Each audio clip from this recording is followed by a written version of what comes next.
Buenas tardes, chicas. Vamos a continuar con el tema de la metodología de investigación para estudios de caso. En esta segunda parte les voy a explicar un poco, ¿verdad? Vamos a, no, es decir, vamos a explicar cuáles son los instrumentos más idóneos, ¿ok?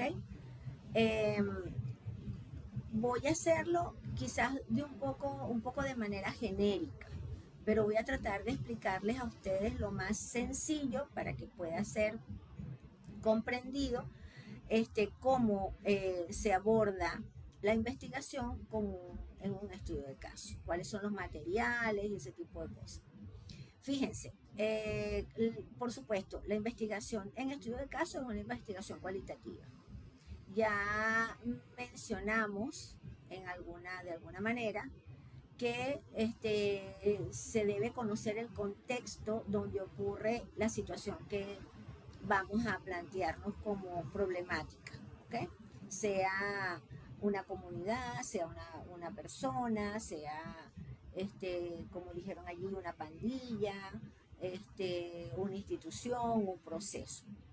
De igual manera, la temática para estudios de caso puede versar en diferentes áreas. Se aplica en la economía, se aplica en el derecho, en la medicina y también en la educación.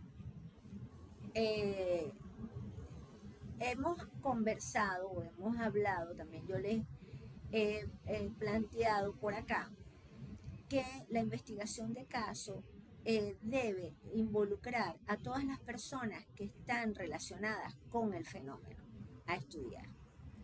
Entonces, el estudio de caso para ustedes es desde el área educativa, ¿verdad?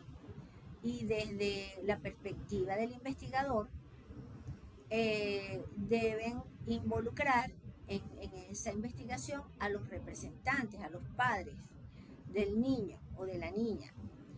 Si también hay un abuelo o una abuela que convive con el niño, pues también deben involucrarlo.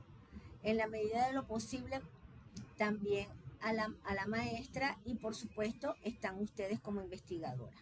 Pero es bueno recordarles que ustedes tienen doble rol allí, tienen doble papel. Están como investigadoras, pero también principalmente están como educadoras en formación.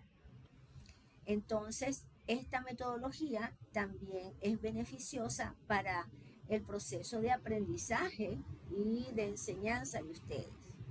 Tanto ustedes aprenden a desarrollar competencias investigativas, como por ejemplo la toma de decisiones, este, la, la, el análisis crítico, lo que es la objetividad, la resolución del tema, el análisis en profundidad, ¿ok?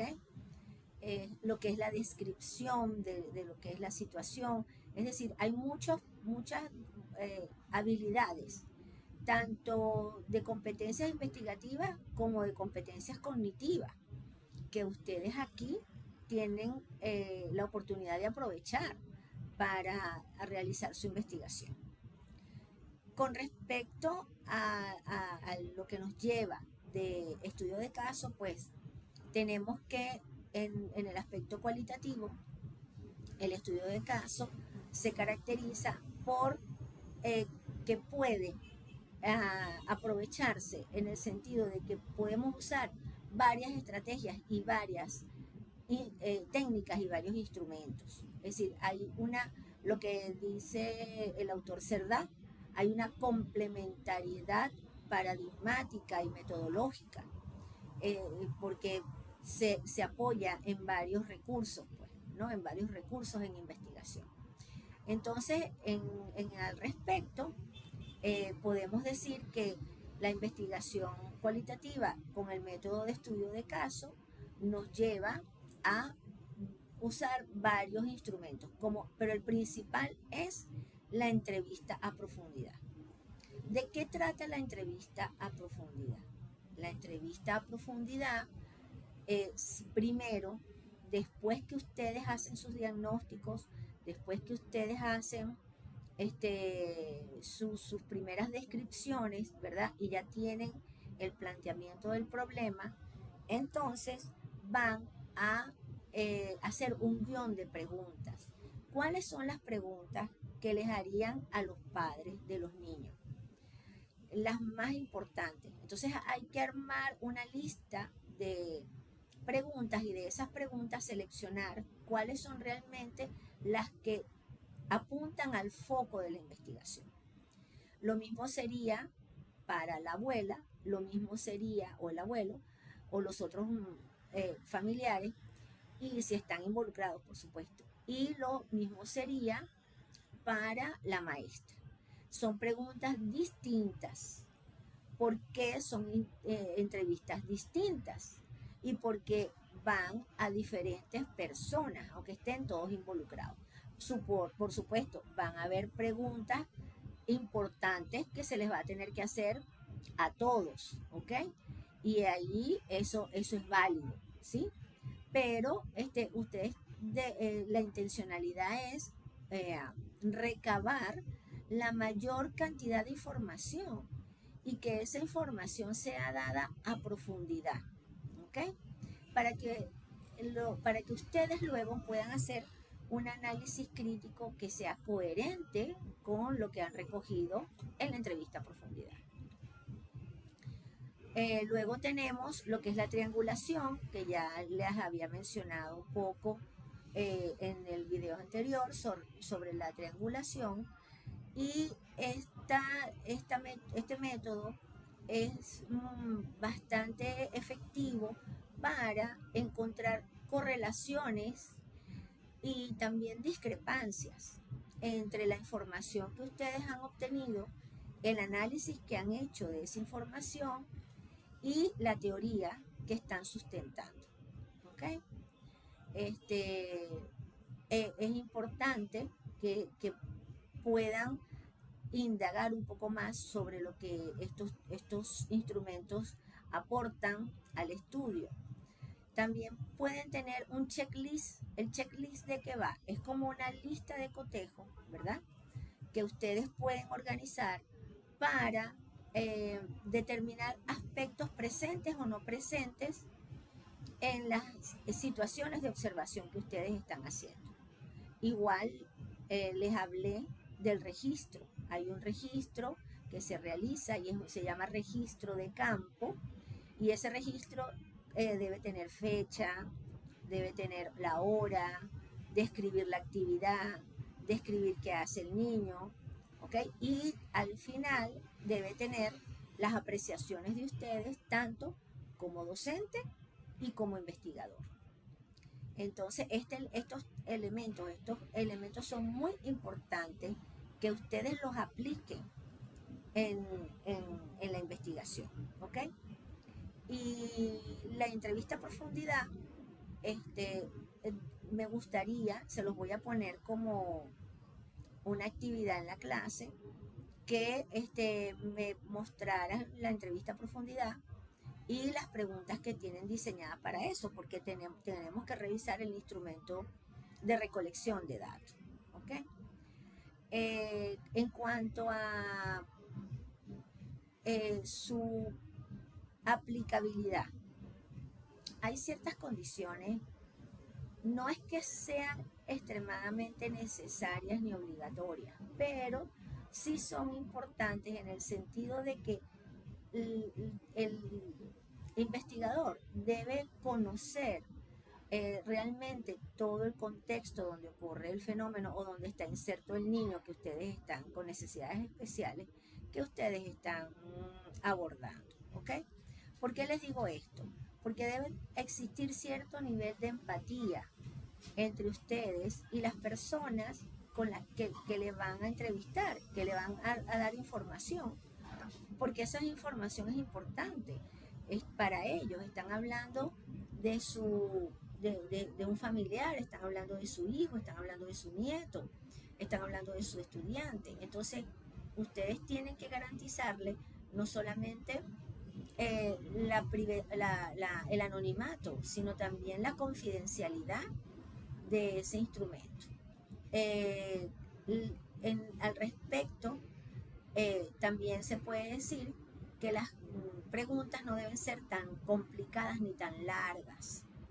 Y en medio de la entrevista, aunque ustedes tengan sus preguntas ya predeterminadas, ustedes pueden repreguntar, ¿ok? Y decirle a la persona que están entrevistando, por favor, usted puede explicarme mejor este punto. Usted, cuando dice tal cosa, ¿a qué se refiere?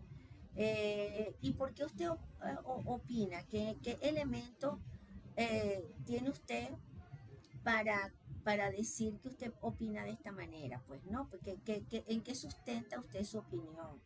Entonces, es una conversación que tiene que ser fluida, que tiene que ser en confianza, que tiene que ser empática, ¿verdad? Pero ustedes también pueden propiciar que esa entrevista se convierta en una conversación que pueda suministrarle muchos más datos. Eh, la, la importancia de esto radica en que si la persona se siente confiada, si la persona se siente a gusto, se siente segura, va a responder con mayor claridad. También existe otro método que también nos ayuda a organizarnos. Esta es una estrategia que nos enseñan a nosotros en los hábitos de estudio o para recoger información, y es el fichaje. Pueden hacerlo de manera electrónica, no hay ningún problema, pero el fichaje nos ayuda a tener ubicado cuál es la bibliografía, la reseña, el texto más importante y más relevante que sostiene la investigación. Ese al que recurrentemente vamos a consultar porque es el que nos da más datos. ¿Okay? Lo mismo pasa con las tesis que ustedes van a revisar como antecedentes de investigación. Tienen que ver cuál es el tema de la tesis, cuáles son los objetivos que se plantea, cuál es la parte metodológica que desarrollaron, y los resultados que obtuvieron. Esos son aspectos que son importantes que ustedes revisen en una tesis, ¿ok? Y para eso está el fichaje. Igual si revisan una bibliografía en internet o no, o sea un libro físico, pues también es importante que lo tengan registrado, que lo tengan fichado, para que si lo necesitan, pues entonces vayan a él con la frecuencia que necesitan y como referencia, ¿ok? Recuerden que todo lo que lo que va a ser fichado por ustedes, o todo lo que ustedes van a tener de apoyo documental, no todo va en la bibliografía, va lo más importante, y van en la bibliografía aquellas bibliografías que fueron citadas. Muy bien. Lo demás queda como reseña. Lo demás queda como reseña. Si ustedes revisaron un artículo de investigación en una revista indexada y arbitrada, pues entonces ustedes hacen referencia a ese artículo si lo citaron. Pero si ustedes solo lo leyeron y tomaron de allí una idea y la parafrasearon, pues entonces ustedes simplemente lo ponen como reseña. No tiene que ser bibliografía, porque no es una bibliografía que sea importante, pues que sea de primer tomo o de primer dato de información para ustedes. También es importante que puedan realizar este fichaje, porque así también van a tener un seguimiento de todo lo que han hecho de manera documental, y eso también les va a ayudar en la parte del marco teórico, porque aunque ustedes no lo crean, decidiendo cuál es la metodología, tenemos que revisar entonces la parte teórica, ¿sí? Sobre todo cuando surjan las conceptualizaciones de las que hablamos, esas pequeñas categorías o esos pequeños términos que se repiten en todas las entrevistas y que vamos a sustraer de ahí y tenemos que conceptualizar, ¿ok? Entonces, la investigación es bastante interesante. El estudio de casos una metodología que permite cierta flexibilidad y es cómoda para manejarla. Lo que sí es que, como toda investigación, hay que ser bien organizado, ¿ok? Hay que ser bien organizado, hay que estar bien atento a las citas, al parafraseo y también a la forma de la redacción, porque esto no es cualquier trabajo. Se trata de su tesis, entonces deben usar los términos relacionados con el área científica, con el área de conocimiento, que es educación especial, y deben estar relacionados con una terminología de investigación. Es decir, no es cualquier cosa. En este sentido, pues quizás yo las pueda apoyar también con una lista de conectores entre párrafos y generadores de ideas para que ustedes puedan entonces tener un poco más de claridad en cuanto a cómo va la redacción, ¿ok? Ese, estos aspectos en cuanto a lo que es la estructura, la forma de la tesis, las normas APA, esta serie de tips que yo tengo para ustedes con respecto a cómo se redacta, los conectores y todo ese material de apoyo, podemos discutirlo en otro momento, ¿verdad? En otro encuentro. Y si no podemos coincidir en la hora, pues entonces yo pudiera hacer como estoy haciendo ahorita, dejarle la información de la clase para que ustedes vean entonces la clase en el momento en que les sea necesario y disponible. Bueno, entonces hasta aquí la segunda parte de la clase de hoy y espero que esta información les sirva a ustedes. Por favor, revisen bien el material y cualquier cosa o duda o al aspecto que quieran clarificar, pues nos mantenemos entonces en contacto. Bueno, que tengan buen día.